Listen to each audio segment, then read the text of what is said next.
the United States didn't make the decision here.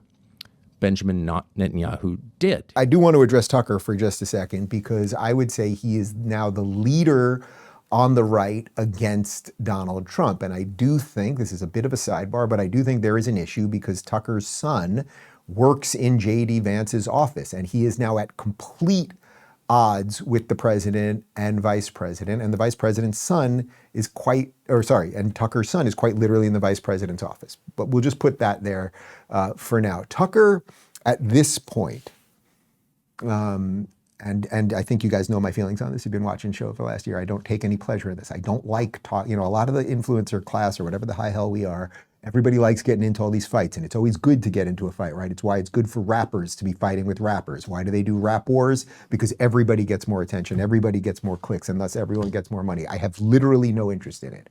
I have no interest in it. I really don't.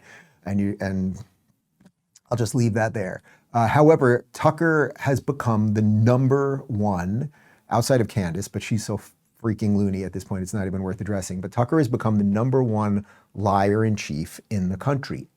I keep saying this on Twitter, but it's like literally everything he says is a lie. And I mean that literally. I don't mean that facetiously. If he says something, you can assume that the opposite is true.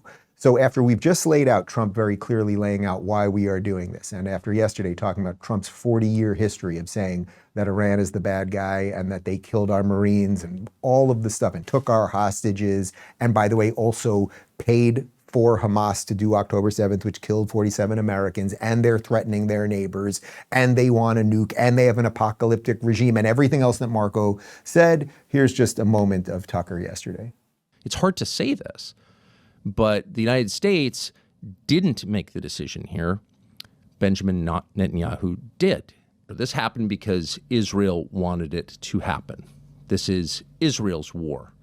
This is not the United States' war. This war is not being waged on behalf of American national security objectives to make the United States safer or richer. This war is not actually even about weapons of mass destruction, nukes, chem bio.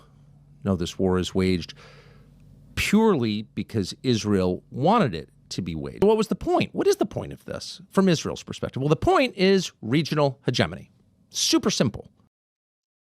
He is a liar. He is a liar and a propagandist at the highest possible level. But you have to decide what you believe. Do you believe Donald Trump when he's telling you you just heard what Donald Trump's saying, why we're doing this. You just heard Marco Rubio say why we are doing this. Israel wants hegemony over the Middle East. What is he talking about? They have a tiny little country they would like not to be destroyed. That's it.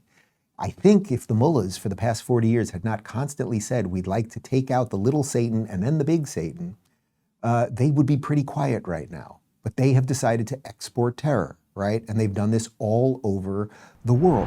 What if a medicine used by millions during the pandemic is now mostly made in China? Well, it's true. About 80% of the world's ivermectin supply comes from Asia, but not at the wellness company. Introducing American-made ivermectin, safe, tested, trusted, and produced locally here in Florida. Ivermectin has been prescribed worldwide for over 30 years and even earned a Nobel Prize in medicine for its effectiveness against parasites.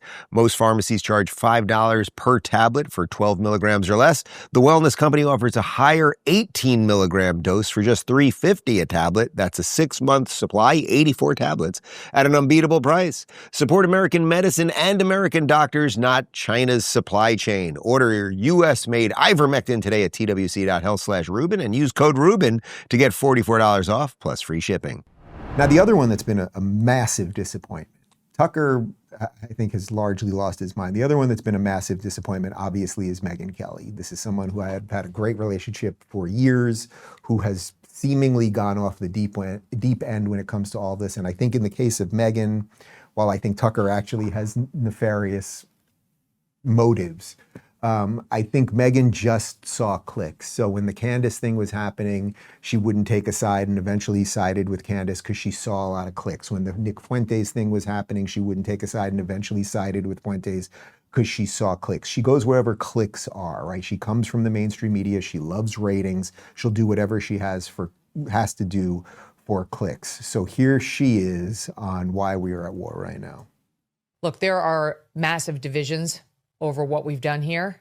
And people are going to change their minds over the coming days and weeks, one way or the other. But my own feeling is no one should have to die for a foreign country. I don't think those 4 service members died for the United States. I think they died for Iran or for Israel. I think I understand how this helps Iran perfectly well. I get it. I mean, I hope. Long term, we'll see. But they seem rather jubilant. 80% of the country does not support the Ayatollah. He was a terrible, terrible man. No one's crying that he's dead. No normal person. But our government's job is not to look out for Iran or for Israel. It's to look out for us. And this feels very much to me like it is clearly Israel's war. Mark Levin wanted it. It's his war. Ben Shapiro, Lindsey Graham, Miriam Adelson. That's obvious. They're the ones who've been pushing us in. Oh, yes. Mark Levin pushed us into this. 75-year-old AM radio host Mark Levin. I have nothing but respect for Mark Levin. Nothing but respect for Mark Levin. He pushed Trump into doing it. Ben Shapiro is sitting there. Trump, go to war, go to war. I'm Ben Shapiro. I talk fast. Yeah, no, that's not, like, it's so low. And of course, she just names Jews. It's just Jews, right? Miriam Adelson. They tricked Trump. Here you have Trump laying out exactly what he was going to do, which is completely ideologically consistent with everything he ran on for the last 10 years. Remember him running on Iran's not going to get a bomb? We just played you the video yesterday. They asked Kamala and Joe Biden, what are you going to do to stop Iran? What would you do? And they say, don't. And Trump's like, I'm going to bomb the out of them. Trump is being completely ideologically consistent to the implication that Trump doesn't know what he's doing. Marco Rubio has no idea. And now JD, who's in on it too.